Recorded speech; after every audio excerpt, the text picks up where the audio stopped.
Ce jour-là, à JFK, tout semblait normal. Annonce d'embarquement en boucle, valise qui roule, bise rapide avant les départs. Un bruit de fond familier pour un aéroport survolté. Mais soudain, un aboiement transperça le tumulte. Max venait de sentir quelque chose. Le berger allemand se figea, son corps tendu comme un arc. Ses aboiements graves explosèrent dans le terminal B, faisant écho comme des coups de feu. L'officier Emily Morgan sentit la laisse se raidir. Instinctivement, elle savait, quelque chose n'allait pas. 30 mètres plus loin, un couple élégant. Un homme bien habillé, crispé, tenant un enfant contre lui, trop immobile, trop silencieux. Ce que Max avait flairé, c'était plus qu'un malaise. C'était un secret trop lourd pour voler en classe affaires. Et à partir de là, tout bascula. À une dizaine de mètres, se tenait un couple bien habillé. Un homme grand aux mains manucurées, serrant contre sa poitrine quelque chose de précieux. Puis la femme, menue, les yeux fuyants, semblant chercher des issues d'évacuation. Mais c'était ce que l'homme tenait qui glaça le sang d'Émilie. Un jeune enfant, 3 ans peut-être, immobile à l'excès, la peau d'albâtre et les lèvres bleutées. Ses membres pendaient, non comme un bambin endormi, mais comme une poupée brisée. « Monsieur, madame, sécurité de l'aéroport !» cria Émilie d'une voix à la fois autoritaire et maîtrisée, tandis que Max tirait sur la laisse, babine, retroussée. Le couple se figea, échangeant un regard de panique qui ne dura qu'une fraction de seconde, mais assez pour qu'Émilie perçoive leur trouble. Elle avait vu ce genre d'expression des centaines de fois en 15 années de service. Ce n'était pas l'irritation de voyageurs innocents dérangés. C'était le regard, sans équivoque, de prédateurs surpris en pleine traque. Laissez un like et partagez votre avis dans les commentaires, ainsi que la ville d'où vous regardez. Maintenant, poursuivons l'histoire. Emily Morgan n'était pas étrangère aux facettes les plus sombres de l'humanité. À 35 ans, son visage portait la détermination éprouvée de celle qui avait trop vu, mais refusait de détourner le regard. 15 ans passés dans la sécurité aéroportuaire avaient de creuser de fines rides autour de ses yeux infaillibles, ceux-là même qui avaient été témoins de milliers de retrouvailles en larmes et d'autant de départs suspects. Mais sous son professionnalisme inflexible subsistait une blessure qui ne cicatriserait jamais, la disparition de sa jeune sœur Sarah quand Émilie avait 17 ans. L'enquête policière s'était enlisée, laissant derrière elle une famille brisée, et la détermination inébranlable d'Émilie a empêché d'autres familles de connaître le même drame. Après son service militaire comme policière militaire, elle avait trouvé sa vocation dans la sécurité aéroportuaire, dédiée à la lutte contre la traite des êtres humains. Ses collègues respectaient son dévouement, mais murmuraient sur son obstination. Elle faisait des heures doubles les jours fériés, se portait volontaire pour des missions spéciales et gardait dans son petit appartement du Queens un mur entier de photos d'enfants disparus. Il ne comprenait pas qu'en chaque visage d'enfant, Émilie revoyait des reflets de Sarah. Max était entré dans sa vie 4 ans plus tôt. C'était un chiot berger allemand découvert lors d'une descente dans un repère d'organisateurs de combats de chiens. Tremblant, affamé, il croupissait dans une caisse immonde. Quelque chose dans ses yeux défiants, même dans son état de faiblesse, avait interpellé Émilie. Elle l'avait ramené chez elle cette nuit-là, en marge du règlement. Avec des soins patients, Max s'était métamorphosé en un spécialiste de la détection, doté d'une capacité incroyable à discerner la tromperie. Plus qu'un chien de travail, il était devenu l'ancrage d'Émilie, la rassurant quand à 3 heures du matin, les cauchemars de Sarah la réveillaient en sursaut. L'aéroport JFK, avec ses 200 000 passagers quotidiens venus du monde entier, était à la fois terrain de chasse et champ de bataille pour Émilie et Max. Derrière les sols lustrés et les boutiques hors taxes, une marée invisible de désespoir, de cupidité et d'exploitation circulait. New York servait de destination et de point de transit pour des réseaux de traite opérant au grand jour, sous couvert d'entreprises légitimes et de pots de vin. Les voyageurs ne voyaient pas les schémas de voyage suspects, ni les enfants ayant appris un récit répété, ni les adultes dont les papiers ne concordaient pas. Émilie, elle, en connaissait les arcanes. Quels agents de sécurité fermaient les yeux contre rémunération, quels douaniers prenaient trop de pauses, quels bagagistes affichaient des revenus inexpliqués. Dans cet univers d'ombres et de murmures, Émilie et Max montèrent la garde, souvent comme dernier espoir pour ceux qui n'en avaient plus. La réaction de Max fut sans précédent en 4 ans de service. Les muscles du berger allemand sous son harnais tactique se tendaient. Ses oreilles pointaient vers l'avant, ses narines palpitaient, décelant des indices imperceptibles pour l'humain. Son premier aboiement, net et sec, s'intensifia en une suite de grondements profonds et menaçants qui résonnèrent dans tout le terminal. Les voyageurs, par réflexe, se reculèrent, créant un espace autour du couple et de l'enfant immobile. Émilie remarqua précisément l'évolution physique de son partenaire. Max ne signalait pas une drogue ni un explosif. C'était sa réaction très humaine, un comportement qu'ils avaient de peaufiner durant de longues heures d'entraînement. Le chien ne quittait pas l'enfant des yeux, le corps puissant penché vers l'avant, retenu uniquement par la discipline acquise. « Monsieur, madame, j'ai besoin de vous parler un instant », dit Émilie d'une voix professionnelle tout en étudiant leur langage corporel. L'homme, la trentaine, montre luxueuse, chaussures de marque peu usées, raffermit sa prise sur l'enfant. Il modifia subtilement sa posture, appuyant le poids sur son pied arrière, posture typique de celui qui s'apprête à fuir. La femme plus jeune, peut-être fin de la vingtaine, enfonçait ses ongles manucurés dans son sac à main, jetant des coups d'œil constants aux portes de sortie. « Y a-t-il un problème, officier ?» fit l'homme d'un ton qui se voulait assuré, alors que sa pomme d'Adam trahissait une déglutition nerveuse. « Notre vol pour Chicago part dans 40 minutes. » Émilie s'approcha, notant la façon dont la tête de l'enfant ballottait sur l'épaule de l'homme, sans aucun réflexe d'ajustement pourtant naturel chez un gamin endormi. Même profondément. « Je suis l'officier Morgan de la sécurité de l'autorité portuaire. Votre enfant a l'air mal. Nous avons du personnel médical qui peut l'ausculter. Juste une fièvre, lança la femme trop vite. On lui a donné un médicament. Il ira mieux une fois chez nous avec son pédiatre. » Émilie hocha la tête, feignant la sympathie, tout en enregistrant mentalement les incohérences. Ce couple se tenait trop à distance l'un de l'autre pour des parents inquiets. L'enfant était vêtu d'un pull bleu clair couvrant bien trop son corps par cette chaleur estivale et le plus flagrant, ni l'homme ni la femme ne caressaient les cheveux du gamin ni ne vérifiaient sa respiration. Gestes instinctifs chez des parents d'un enfant malade. « Comment s'appelle votre fils ?» demanda Émilie en employant sciemment le pronom « fils » pour observer leur réaction. Après un quart de seconde d'hésitation, « Thomas » répondit l'homme. « Thomas Mitchell. Et quel âge a Thomas ?»« 3 ans et demi, dit la femme en se rapprochant de celui qui était censé être son mari. « Écoutez, on apprécie votre sollicitude, mais il faut vraiment qu'on prenne notre vol. Le docteur nous attend. » Émilie resta devant eux, leur barrant l'accès au point de contrôle. « Je comprends, madame Mitchell. Le règlement aéroportuaire exige un examen médical rapide pour tout passager semblant inconscient. C'est pour la sécurité de Thomas. Nous ne voulons pas qu'il se détériore à 30 000 pieds. » Max restait focalisé sur l'enfant, grondant plus fort lorsque l'homme bougeait. « Ce ne sera pas nécessaire, » répliqua ce dernier, la voix durcie. « Nous avons ce qu'il faut comme médicament et nous savons comment nous en occuper. Dans ce cas, vous ne verrez pas d'inconvénient à me présenter ces documents médicaux et je vais avoir besoin de vos papiers d'identité à tous les deux, » ajouta Émilie d'un ton calme, portant discrètement la main à sa radio, signal muet à l'intention des agents alentours que quelque chose clochait. La femme fouilla dans son sac, en sortant des passeports avec une habileté manifestement exercée. Tout est en règle. Émilie examina les documents, notant leur aspect très professionnel, tandis que Max fixait toujours l'enfant. Les passeports les identifiaient comme Daniel et Catherine Mitchell de Chicago, Illinois. La photo du passeport de Thomas Mitchell montrait un garçon souriant, en bonne santé, à 1000 lieues de cet enfant si pâle et amorphe. « Puis-je voir le nom figurant sur vos cartes d'embarquement ?» demanda Émilie, tout en envoyant discrètement un code d'alerte au dispatch quant à un éventuel trafic d'enfants. Les doigts de Catherine tremblèrent alors qu'elle présentait les cartes d'embarquement. Mitchell Family, porte 23, B.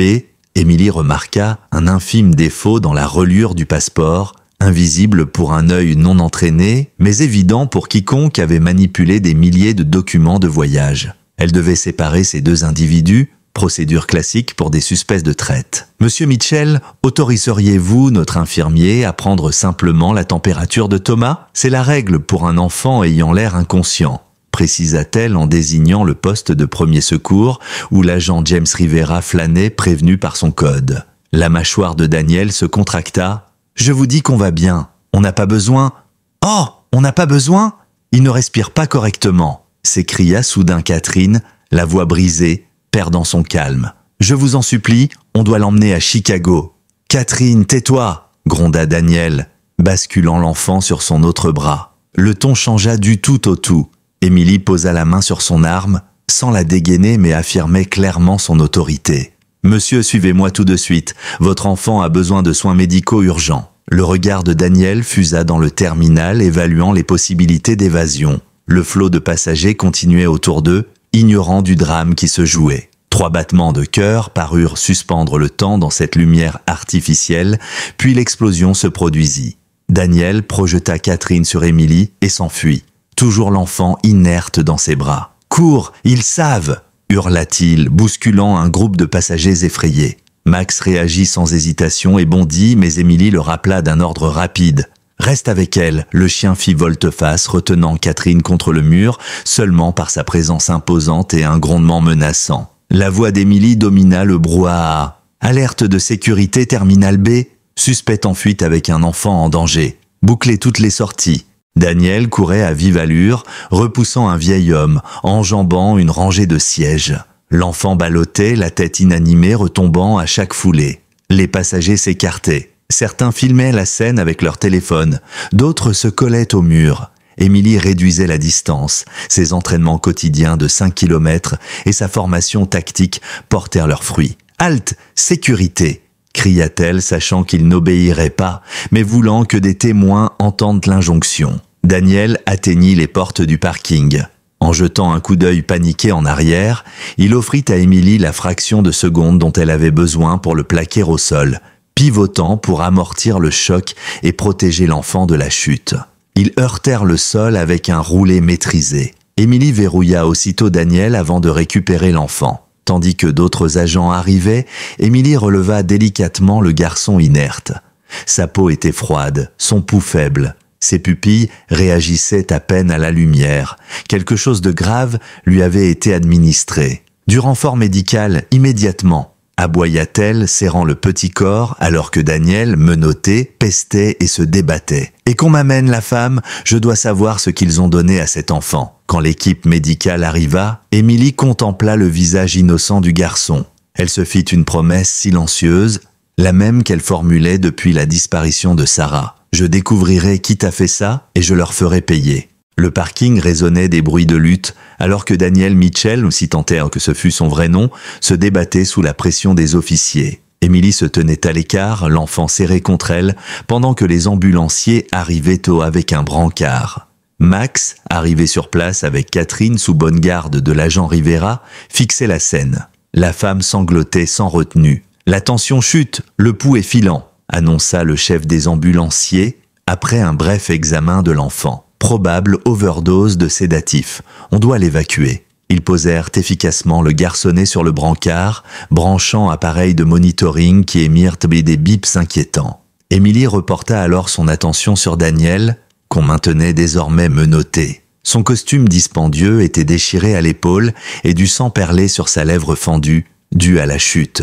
Il jeta vers Émilie un regard déconcertant, pas la fureur habituelle d'un criminel pris sur le fait, mais un mélange complexe, comme une résignation imprégnée de peur, dirigée vers autre chose que sa propre arrestation. « Le passeport est un faux trait pro ?» annonça Rivera, en tendant le document à Émilie. Il aurait trompé la plupart des contrôles.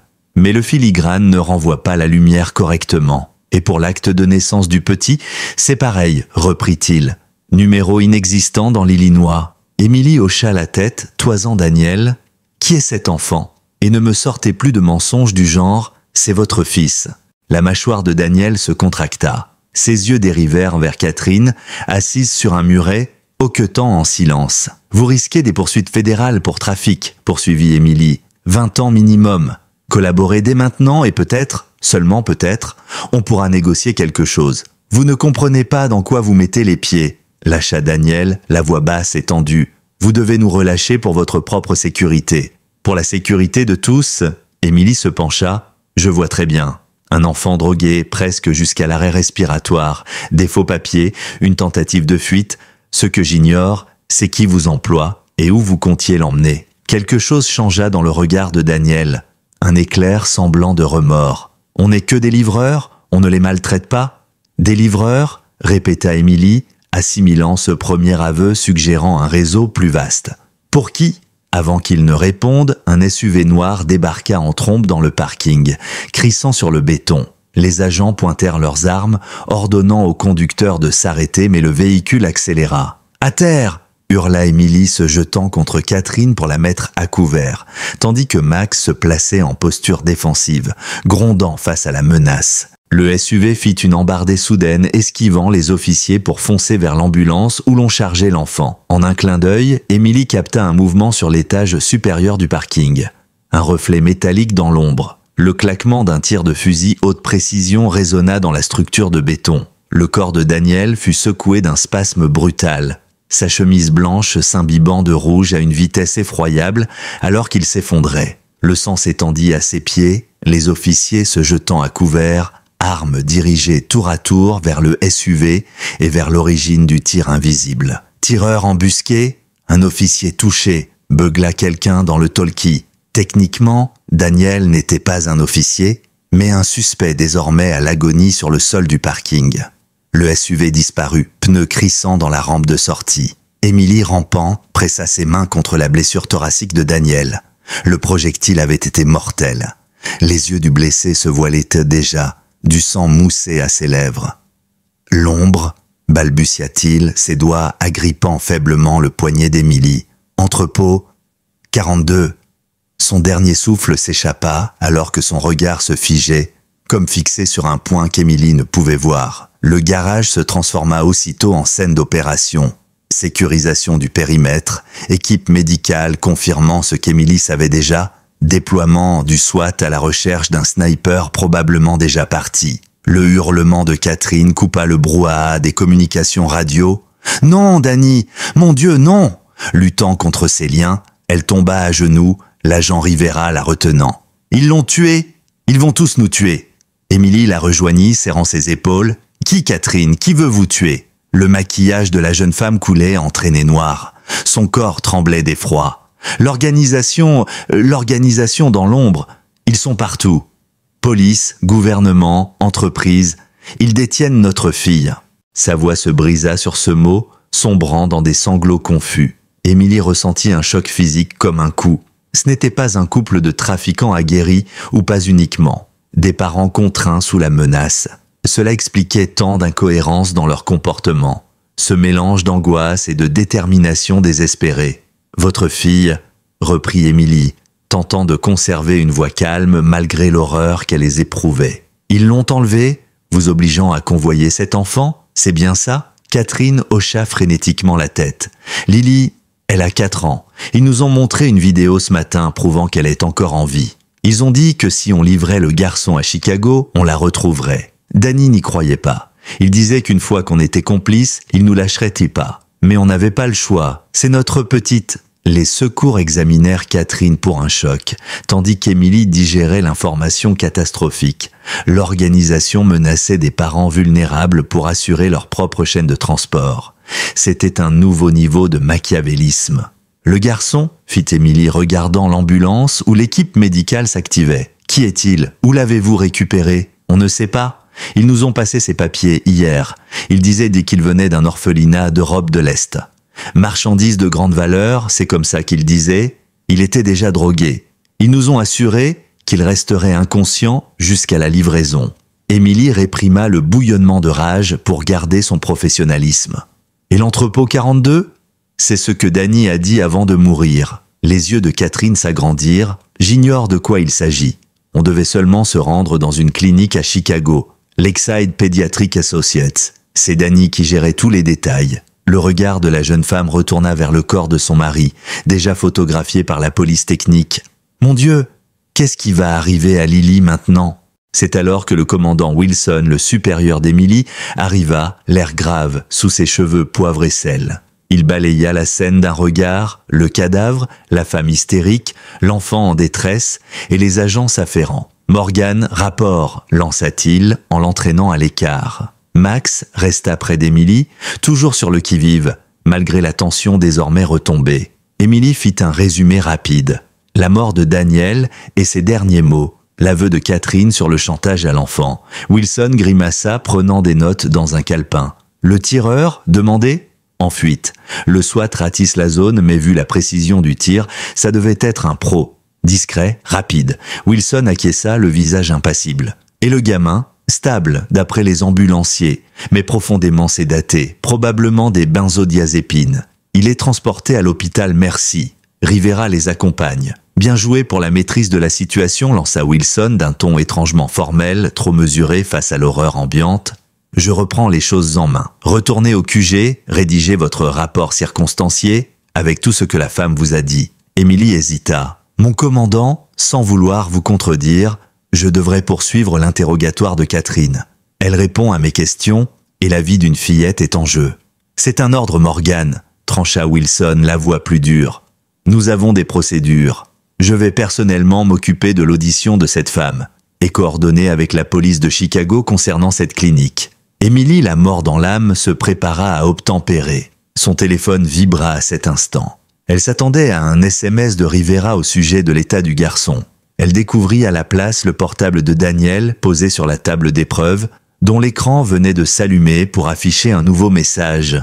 Un message qui la glaça. Warehouse 42, tonight. Shipment leaves at midnight. Le cerveau d'Émilie se mit en ébullition. Le tireur n'avait pas pour cible l'enfant. Sinon, il aurait attaqué l'ambulance. Il visait précisément Daniel pour l'empêcher de parler. Un témoin devenu trop gênant, éliminé. Émilie dissimula habilement le téléphone dans un sac de preuves, veillant à ce que Wilson ne s'aperçoive de rien. À vos ordres, commandant, je rentre, mais je voudrais passer à l'hôpital après, pour savoir comment va l'enfant. D'accord, grommela Wilson, déjà tourné vers le chef du SWAT. Mais finissez d'abord ce rapport. Et Morgan, c'est une affaire colossale, on reste discret. Seules les personnes besoin de savoir y auront accès, compris? Émilie s'éloigna, Max sur ses talons, sentant l'inquiétude la gagner. En 15 ans de police, elle avait développé un sixième sens pour ce qui clochait. Et tout en elle hurlait que quelque chose ne tournait pas rond. L'entrepôt 42 ce soir, un envoi probable de plusieurs enfants.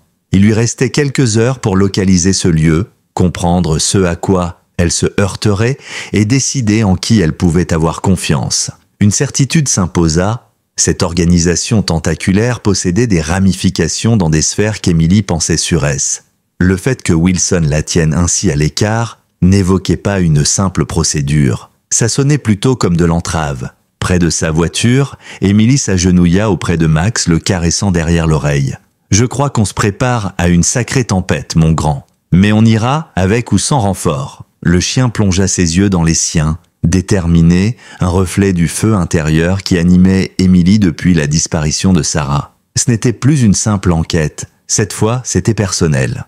Les néons vacillants du quartier général de la sécurité portuaire grésillaient au-dessus de la tête d'Émilie, qui pianotait devant le formulaire d'incident sur son ordinateur. Le document resplendissait sur l'écran, mais son esprit divaguait. Elle repensait aux mots de Daniel, au message sur l'entrepôt 42, aux révélations de Catherine. À côté de sa chaise, Max demeurait en alerte malgré l'heure tardive. Il dardait parfois son regard vers la porte, comme s'il percevait la même inquiétude qu'Émilie. Des pas lourds s'approchèrent, le commandant Wilson. Émilie, prise de court, masqua prestement l'écran où elle consultait en douce des registres d'entrepôt pour ramener au premier plan le rapport inachevé. « Morgan, où en est ce fichu rapport ?» lança Wilson, se campant près de son bureau. Sa cravate était impeccablement nouée, ses cheveux gris bien coiffés, de petits détails mais qui tranchaient avec le tumulte du jour. Après 15 ans dans la police, Émilie savait repérer chez ses collègues les indices de stress. Or, Wilson ne montrait aucun signe d'agitation, ce qui paraissait de plus en plus louche. « Je le termine, monsieur », mentit-elle avec assurance. « Je veux juste être sûr de n'oublier aucun détail concernant ce réseau de trafic. » Wilson acquiesça puis baissa la voix. « Le gamin de l'aéroport va survivre, mais il est encore inconscient. Les analyses toxico révèlent un cocktail de sédatifs sophistiqués. Rien de la rue. On a lancé des recherches ADN et d'empreintes dans les bases internationales, mais j'ai peu d'espoir. Ces réseaux choisissent des gosses sans trace officielle. Et Catherine Mitchell ? Des progrès sur la localisation de sa fille ? Demanda Émilie, scrutant la réaction de Wilson. Il eut l'air légèrement irrité. La police de Chicago a trouvé la fameuse clinique. Vide, abandonnée depuis des mois. Encore une impasse. On a mis Madame Mitchell en détention protégée, le temps de poursuivre l'enquête. Émilie garda un visage neutre. « J'aimerais l'interroger à nouveau, commandant. Je crois qu'elle en sait plus qu'elle ne veut l'admettre. » « Inutile, » répliqua Wilson un peu trop vite. « Le FBI prend la main, c'est du trafic entre États. C'est l'agent Donnelly qui va gérer l'interrogatoire. Avec tout le respect que je vous dois, monsieur, j'ai déjà instauré une confiance. » « Ça suffit, Morgan, » coupa Wilson plus sec. « Bouclez ce rapport et prenez du repos.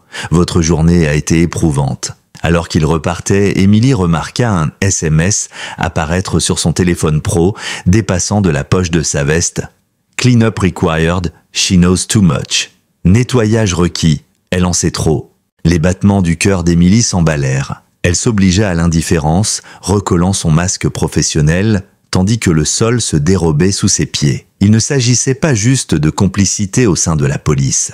Wilson lui-même, son chef depuis 8 ans, son mentor, était dans le coup. Elle attendit qu'il rejoigne son bureau, puis elle ressortit le téléphone de Daniel de son tiroir. Le fameux message concernant l'entrepôt 42 y figurait toujours, accompagné d'anciens échanges encore plus glaçants, coordonnées, horaires, références à de la marchandise et au traitement. Émilie les transmit en vitesse à son adresse mail chiffrée, avant de replacer le téléphone dans le casier de preuves où il était censé rester. Prochain mouvement, elle se leva et marcha d'un pas apparemment détendu vers le bureau de l'agent James Rivera, dans la pièce voisine, Max sur ses talons. « Hey Rivera, tu peux jeter un œil à ce PV de témoin ?» demanda-t-elle, posant un dossier devant lui. James leva les yeux, intrigué mais confiant. Il avait 32 ans, plus jeune qu'Émilie, mais déjà une réputation d'intégrité. Ensemble, ils avaient de traités main dossier, nouant un lien professionnel solide. « D'accord », fit-il, ouvrant le dossier. À l'intérieur, pas de PV, mais un mot griffonné à la hâte. Wilson compromis, entrepôt 42 ce soir, des enfants en danger, n'aie confiance en personne, RDV parking, niveau -3 dans 10 minutes. Le visage de James ne trahit rien, mais Émilie remarqua ses épaules se raidir. Il referma le dossier en hochant la tête. « Ça me semble complet. Je vais l'ajouter à l'affaire. » Il rendit le dossier, leur échange de regards significatif. Émilie retourna à son bureau, expédia un rapport délibérément incomplet, se déconnecta. « Je sors promener Max », annonça-t-elle vaguement, prenant sa veste et son sac. Son cœur battait la chamade. 10 minutes plus tard, dans le niveau inférieur désert du parking du personnel, Émilie marchait nerveusement près de son vieux Ford Explorer, Max assis à ses pieds. Seul résonnaient des pas approchants. Émilie porte la main à son arme jusqu'à ce que James émerge seul de la cage d'escalier, aussi prudent qu'elle. « Tu vas m'expliquer ce qui se passe ?» lâcha-t-il sans embâge, tout en gardant la voix basse. Émilie brandit le téléphone de Daniel, montrant les messages. Le couple de l'aéroport n'était que des mules. James, leur fille, est retenue en otage pour qu'ils coopèrent. Daniel a été exécuté avant de pouvoir balancer tout ce qu'il savait, mais pas avant d'évoquer ce fameux entrepôt 42. J'ai vu un SMS sur le portable de Wilson disant qu'on doit me nettoyer parce que j'en sais trop. James encaissa, son visage se durcissant. « Tu es en train de dire que le commandant Wilson serait impliqué dans un trafic d'enfants ? C'est fou. Je sais que ça paraît délirant, mais tout converge. Et on n'a plus beaucoup de temps, » poursuivit Émilie en faisant défiler d'autres messages dans le téléphone. L'envoi part cette nuit, à minuit. Des enfants risquent leur vie. On devrait alerter la hiérarchie, le FBI, la sécurité intérieure. Et s'ils sont aussi corrompus, coupa Émilie. Wilson a explicitement nommé l'agent Donnelly du FBI. Et si lui aussi était dans le coup? Tu sais comme moi que ces réseaux ont des ramifications partout, James. Il se passa la main sur la tête, troublé. On sort du protocole. On risque nos galons, voire plus. Je le sais, acquiesça Émilie. C'est pourquoi je ne t'oblige pas à me suivre. J'avais juste besoin de prévenir quelqu'un de fiable, au cas où... Elle ne termina pas sa phrase. Une ombre passa sur le visage de James. Au cas où tu ne reviennes pas, c'est ça? Un silence tomba. Puis il se redressa. Pas question de te laisser y aller seul. Il prit un instant, puis son regard s'assombrit. Ma nièce a disparu il y a 3 ans, Émilie. La révélation laissa Émilie interdite. Sophia, elle avait 9 ans. Partie acheter des bonbons à l'épicerie du coin, jamais rentrée. Pas la moindre piste. Dossier classé sans suite. Chaque affaire d'enfant disparu, j'espérais une connexion, un indice. Il inspira profondément. Je n'en ai parlé à personne ici. Pas envie de passer pour un flic émotif. Mais si ces gens savent quelque chose, s'il y a, ne serait-ce qu'une petite chance, je viens avec toi, point final. Émilie hocha la tête. Ils partageaient la même soif de vérité, née d'un traumatisme familial. On doit faire vite. J'ai repéré 3 endroits potentiels correspondant à Warehouse 42 dans la région de New York. L'un est rasé, un autre est une entreprise de logistique active 24 heures sur 24. Et le dernier est officiellement abandonné. Un vieil établissement de traitement de viande près du port. Donc c'est sans doute là, renchérit James, quel est le plan? On ne peut pas appeler de renfort officiel. On y va en infiltration, on collecte des preuves et on ne fait appel à personne tant qu'on ne sait pas qui est clean. Émilie ouvrit le coffre de son SUV, révélant un petit arsenal. Lampes, munitions, gilets pare-balles, matériel médical. J'ai accumulé ça progressivement. Je n'aurais jamais cru qu'on affronterait un jour des gens de chez nous. En silence, ils enfilèrent leurs équipements. Émilie reçut alors un appel entrant. Catherine Mitchell s'affichait. Incompréhensible. Elle était censée être en lieu protégé, impossible qu'elle puisse téléphoner. « Madame Mitchell, comment avez-vous eu ce numéro ?»« Officier Morgan » souffla la voix de Catherine, presque inaudible, tremblant de terreur. « Ils m'ont reprise, ils savent que j'ai parlé. Au secours !» Et la ligne se coupa. Émilie fixa son téléphone, la gorge sèche. Ils ont enlevé Catherine, probablement arrangée par Wilson. Elle regarda l'heure, 19h14, moins de 5 heures avant l'échéance de l'expédition à l'entrepôt. Et Catherine, s'inquiéta James, elle sera sûrement là-bas. Ils voudront faire d'elle un exemple, pour montrer ce qui arrive à ceux qui les dénoncent. Ils prirent la route, le silence s'installant. Ni l'un ni l'autre n'avait envie de commenter leur situation. Pas de renfort, aucun mandat, des criminels armés, et peut-être des policiers ripoux dans le lot. Il nous faut un plan B, dit soudain James.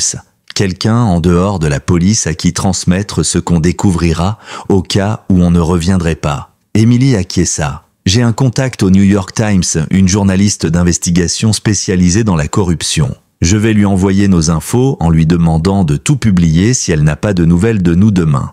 Le trajet dura 40 minutes dans la circulation du soir, la tension montant à mesure qu'ils approchaient la zone portuaire. Max, sur la banquette arrière, respirait calmement mais son regard attentif trahissait sa conscience du danger qui se profilait. Ils coupèrent les phares pour les derniers kilomètres, circulant à la lumière lunaire dans des rues désertes, encombrées de machines rouillées et de murs tagués. L'entrepôt 42 se dressait au bout d'une artère sinistre, un vaste édifice en béton, fenêtres brisées, quai de chargement désert. À première vue, un lieu abandonné depuis longtemps. Sauf qu'en y regardant bien, Émilie remarqua des indices.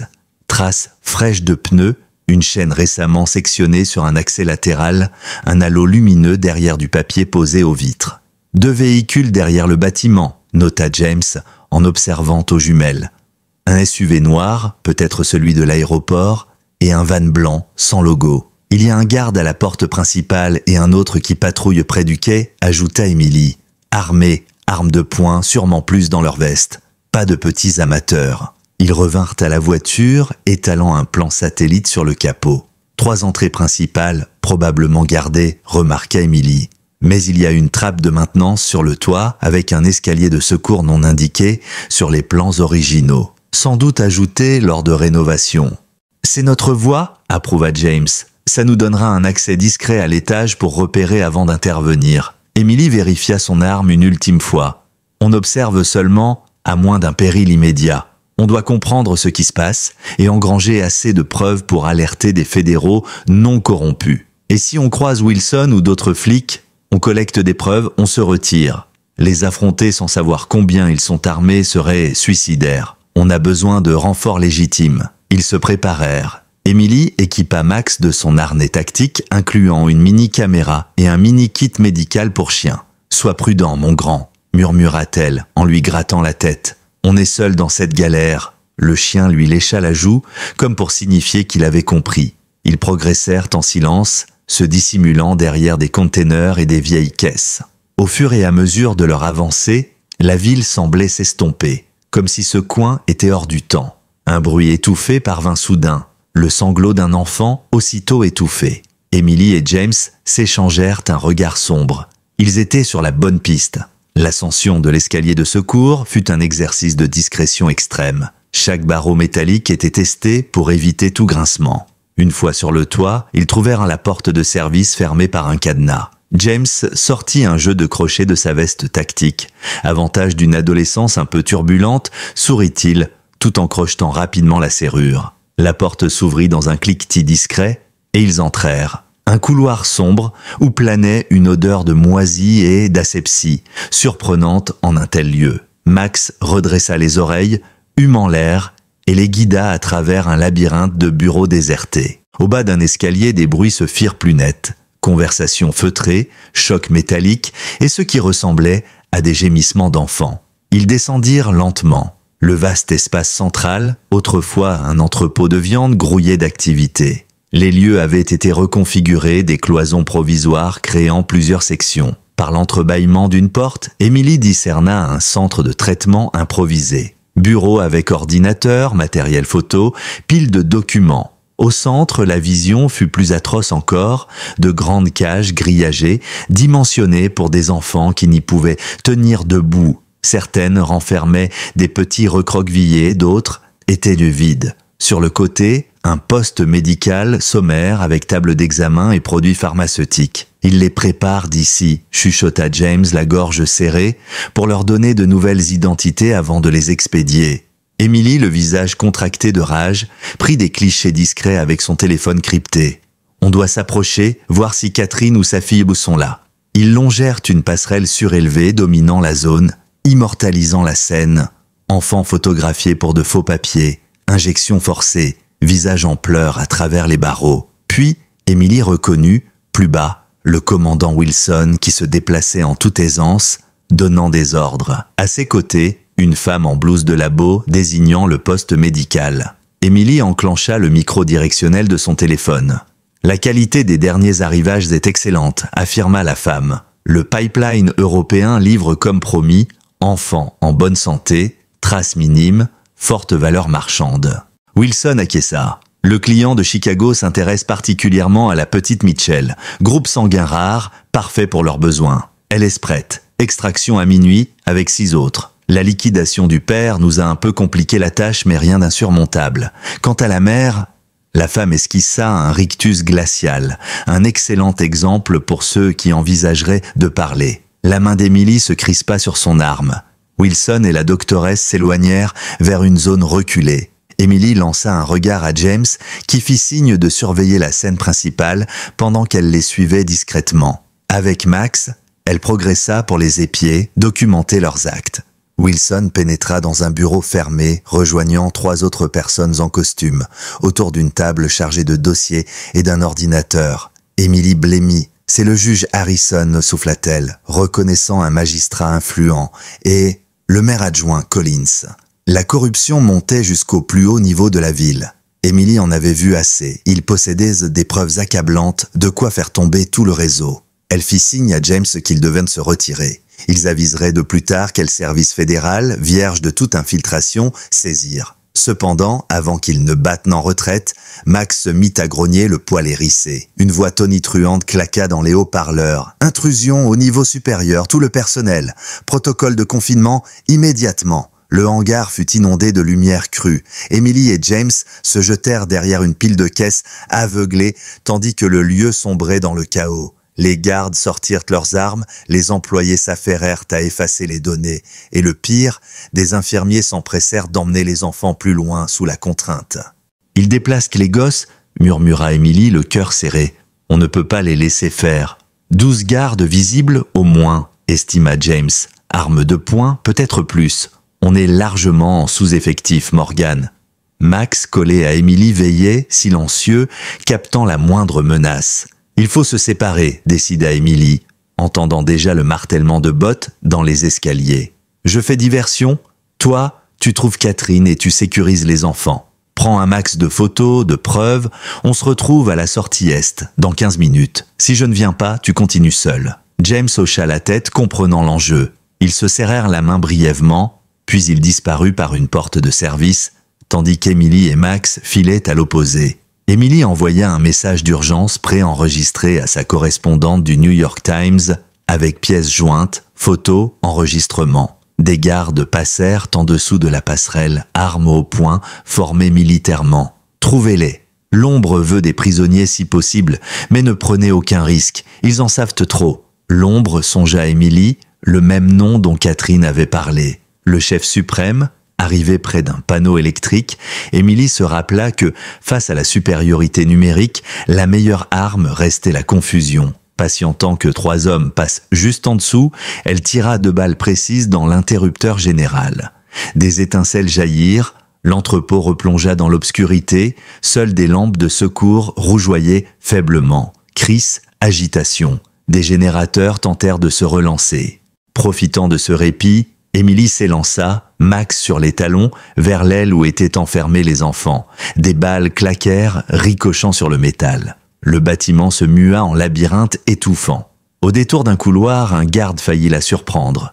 Il leva son arme, mais Max bondit, le renversant avant qu'il ne tire. Émilie le neutralisa, le menotta avec ses propres liens, l'assommant d'une clé d'étranglement. « Bien joué !» glissa-t-elle à Max, qui lâcha sur commande. « Cherchons les gosses, maintenant. » Ils descendirent par une échelle de maintenance, se retrouvant sur le sol principal, entre des containers. Un peu plus loin, la zone de traitement était sans dessus-dessous, destruction rapide de dossiers, effacement de disques et constitution d'un périmètre défensif par des gardes. Émilie aperçut James de l'autre côté, se faufilant derrière du matériel médical. Ils échangèrent un regard. Il indiqua une lourde porte métallique. Émilie hocha la tête. Probable qu'on y ait déplacé les enfants, mais soudain l'attention se détourna vers l'entrée principale.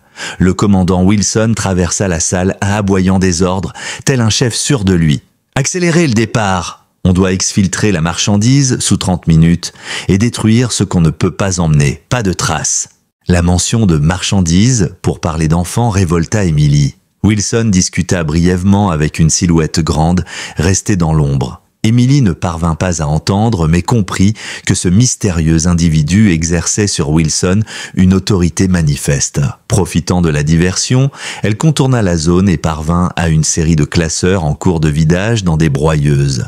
Tandis que les employés s'empressaient de tout effacer, Émilie s'empara de quelques dossiers.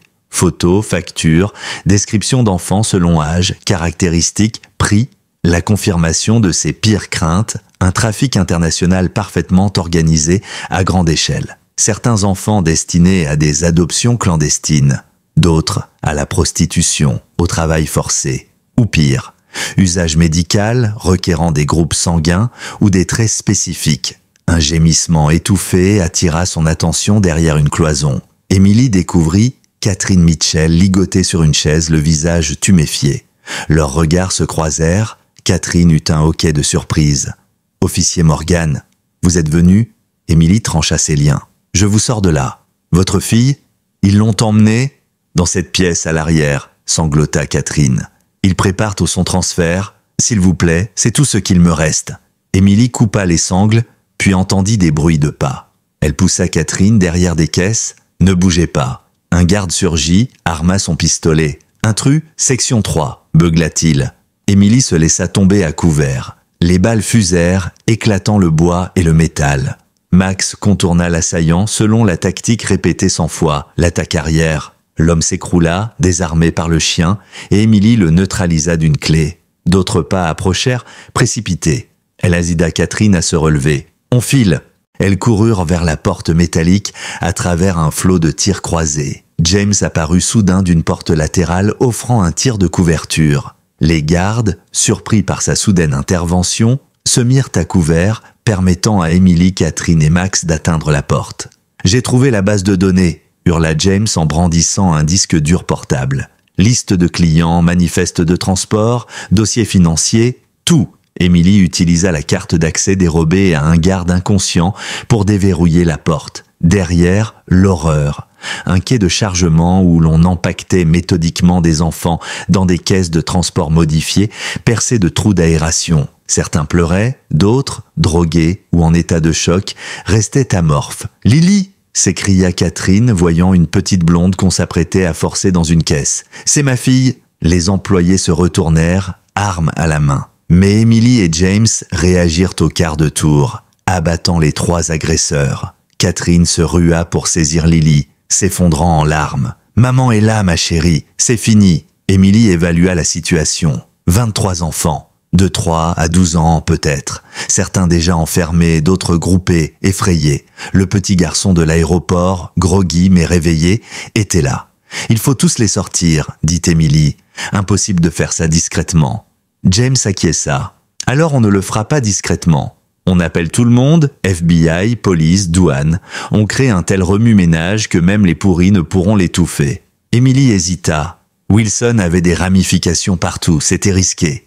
Mais impossible de procéder autrement. « D'accord, » capitula-t-elle, « fais-le. » Un applaudissement lent retentit. Émilie et James se retournèrent. Wilson se tenait dans l'embrasure, entouré de 4 gardes armés. Son expression était presque paternelle. « Officier Morgan, toujours aussi consciencieuse, je les avais prévenus, mais ils ont sous-estimé votre ténacité. » Il avança, l'arme lâchement abaissée. « J'aimais bien ce trait chez vous. Il me rappelait ce que j'étais autrefois. » Émilie se plaça devant les enfants, Max grondant sourdement. « C'est fini, commandant. On détient toutes les preuves, témoignages, documents, copies multiples déjà envoyées. » Wilson esquissa un sourire sans joie. « Rien n'est jamais fini. Les systèmes s'adaptent, les gens oublient, de nouvelles opportunités surgissent. » Il engloba la scène du regard. « Vous savez combien rapporte cette opération ? L'influence qu'elle permet, les portes que cela ouvre, les enfants ne sont pas des sources de profit, » répliqua Émilie avec dégoût. « Ce sont des êtres humains avec un avenir que vous leur volez. » Wilson soupira, comme devant la naïveté d'une enfant. Toujours ce manichéisme. Le monde est plus complexe. Ces enfants servent des buts supérieurs à ce que leur destinée initiale pouvait leur offrir. Recherche médicale, adoption spécialisée. Vous voulez dire trafic d'organes, exploitation sexuelle, esclavage, gronda James visant la poitrine de Wilson. Des détails. Ce qui compte, Beya, c'est que vous perturbez une affaire extrêmement rentable avec des commanditaires haut placés. Ils n'apprécieront pas votre ingérence. Des gens comme le juge Harrison, le maire adjoint Collins, intervint Émilie. On les a vus, on les a enregistrés. Un éclair traversa le regard de Wilson. Pour la première fois, il semblait inquiet. Alors, vous mesurez l'ampleur du problème. Vous ne défiez pas un ripou isolé. Vous défiez tout un système. Catherine, tapie derrière Émilie, leva la voix tremblante. Un système qui enlève des enfants et a fait tuer mon mari. Qui brise des familles. Le visage de Wilson se durcit. Dommages collatéraux au service d'intérêts supérieurs. Voilà comment on va régler ça. Vous rendez vos armes, l'opération se poursuit, et demain, on déplorera la mort en service de 2 agents héroïques tombés lors d'une perquisition antidrogue sans lien. Vos familles en toucheront vos retraites, et l'honneur sera sauf. Émilie sentit un froid déterminé l'envahir. Il n'y aurait aucune négociation. Wilson comptait bien les exécuter, couvrir l'affaire et expédier ses enfants vers l'enfer. D'un regard, elle communiqua avec James. Il devint se battre, même avec un désavantage écrasant. Soudain, l'alarme incendie retentit. Des gicleurs se mirent à arroser la zone, inondant tout le hangar. L'effet de surprise désorienta Wilson et ses hommes, offrant à Émilie et James l'opportunité de tirer les premiers. 2 gardes tombèrent, Max bondit sur un 3e. Wilson recula, ordonnant à d'autres sbires d'intervenir. « Sortez les enfants par les portes du quai !» hurla Émilie à Catherine, couvrant leur fuite. « Les pompiers arriveront dès qu'ils verront l'alarme. » James déverrouilla les caisses, tandis qu'Émilie retenait les tirs venant de l'accès principal. Les enfants, trempés et affolés, suivaient tant bien que mal Catherine vers la grande porte. Une balle frôla l'épaule d'Émilie, la faisant pivoter. Elle répliqua, contraignant l'adversaire à se mettre à couvert. Le sang coulait, la brûlure était aiguë. James la rejoignit, sa propre arme quasi vide. « Les gamins sont sortis, mais on est coincés, pas d'issue claire. » Émilie jaugea la situation. Le bâtiment était devenu un champ de bataille. Wilson réorganisant sa riposte. Il restait en infériorité et à court de munitions. « L'essentiel, c'est l'épreuve, dit-elle, tendant le disque dur à James. « Va avec eux, protège-les. Je vous couvre. » Hors de question, refusa-t-il aussitôt. On reste ensemble ou on meurt ensemble. Soudain, Max dressa les oreilles et se tourna vers l'autre extrémité de l'entrepôt. Émilie suivit son regard, et son cœur manqua un battement. Une grande silhouette apparut dans la confusion. Vêtue de noir, la tête couverte d'une capuche, avançant avec une assurance sereine. Wilson, surpris, se retourna. « Monsieur, Tout est sous contrôle, balbutia-t-il, s'empressant de baisser la voix et de montrer du respect. Mais l'inconnu ignora Wilson et s'approcha d'Emily et James. Les gardes, curieusement, s'écartèrent et abaissèrent leurs armes, comme en présence d'un supérieur. « Qui c'est ce type ?» souffla James, ajustant son viseur. « Aucune idée, » répondit Emily, sentant une angoisse profonde. « Pourquoi Max n'aboie-t-il pas ?» Le mystérieux homme leva les mains, montrant qu'il était désarmé, puis abaissa sa capuche. Emily crut lâcher son pistolet. Sous la lumière crue, apparut un visage qu'elle connaissait mieux que le sien, qu'elle croyait disparu depuis des années. « Michael » murmura-t-elle, la gorge nouée. Son frère, disparu depuis près d'une décennie, présumé mort, se tenait là. Son visage portait les marques du temps et de l'épreuve. Ses yeux, ceux de leur mère, brillaient d'une froide détermination, plus terrifiante que tout ce qu'Emily avait pu voir ce soir. « Bonjour Emily », fit-il de sa voix grave, tellement différente et pourtant la même. « Tu n'aurais jamais dû venir. » Derrière lui, Wilson esquissa un rictus de victoire, soulagé de l'arrivée du fameux chef de l'organisation qu'on surnommait l'Ombre.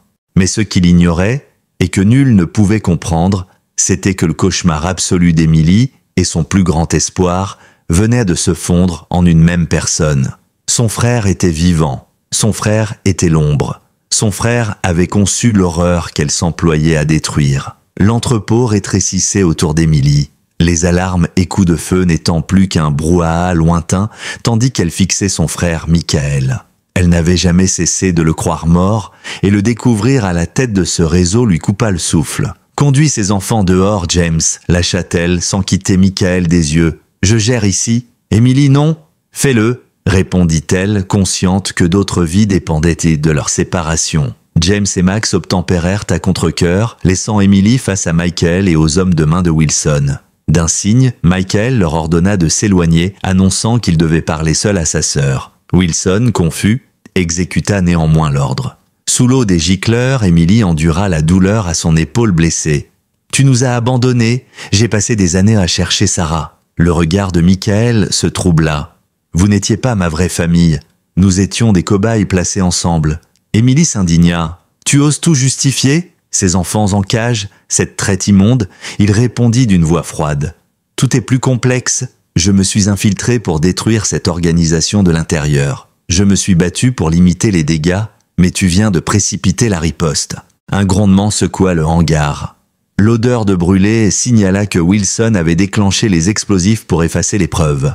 Emily comprit qu'il restait peut-être d'autres enfants encore piégés. « On ne peut pas laisser ces petits mourir, » protesta-t-elle. Michael secoua la tête. Eux jugent ces enfants défectueux. Il voulait déjà s'en débarrasser. Un second souffle explosa, faisant tomber des débris. Michael disparut derrière un pan de plafond effondré. Emily voulut le suivre, mais les flammes l'encerclèrent. Manquant d'oxygène, elle s'écroula, persuadée de vivre ses derniers instants. Au moment où elle sombrait, Max apparut, l'agrippant par son harnais. Puis, à sa stupéfaction, Michael revint également. Ensemble, ils la tirèrent hors du brasier, jusqu'à l'air frais. Des gyrophares de pompiers et de patrouilles éclairés de la nuit. Michael, blessé, lui remit une clé USB. « Tu y trouveras toutes les preuves, finances, listing d'enfants, clients, et le dossier expliquant notre enfance truquée. Sarah est encore captive, conditionnée pour servir leurs intérêts. Je n'ai pas pu la libérer, alors je reste dans l'ombre. Fais éclater ces preuves. Moi, je dois rester mort si je veux finir le travail et la sauver. Et si tu mens ?» répliqua Emily, hagarde. « Pourquoi alors t'aurais-je sauvé? Pourquoi te donner de quoi me faire tomber ?» Il caressa un instant Max qui ne l'attaqua pas. « Quand tu recevras ce talisman de notre enfance, tu sauras que je suis prêt à agir pour Sarah. » Un dernier regard, et Michael s'évanouit dans la nuit. Une semaine plus tard, Emily assistait à un enterrement symbolique de Michael, dont le corps n'avait pas été retrouvé. Grâce à la clé USB, les enquêteurs avaient démantelé une grande partie du réseau, sauvant plus de 300 enfants. Wilson, tentant de fuir, avait été arrêté, tandis que juges, médecins et politiciens impliqués croulaient sous les charges. Emily, toujours convalescente, accueillit Catherine et Lily, cette dernière ayant pu se rétablir grâce à l'intervention à l'aéroport. Puis James la rejoignit, informant qu'ils étaient tous deux disculpés de tout soupçon. Sur la tombe vide de Michael, Emily confirma qu'elle rejoindrait la nouvelle task force spécialisée dans la traite d'enfants. James ferait équipe avec elle. Sur le chemin du retour, Emily trouva un paquet dans sa voiture. La figurine en bois que Michael leur offrait jadis en signe de confiance et un mot « Sarah attend ». Elle serra l'amulette. L'organisation, bien que blessée, survivait toujours. Mais désormais, Emily disposait d'une force nouvelle, de preuves solides et d'alliés dignes de confiance. Sarah était quelque part retenue par l'ennemi, et Emily ne reculerait devant rien pour la retrouver. Dans le parcours d'Emily et de Max, nous voyons la force persistante des liens familiaux, plus fort que le temps et la tragédie. Pour beaucoup d'entre nous, ayant vécu assez longtemps pour connaître la perte, pour envisager les chemins qu'on n'a pas pris, pour se demander si notre quête de réponse est vaine, cette histoire montre qu'il n'est jamais trop tard pour la vérité ou la réconciliation. Comme Emily, beaucoup portent des blessures du passé, un proche disparu, des questions sans réponse ou des relations rompues par des circonstances injustes.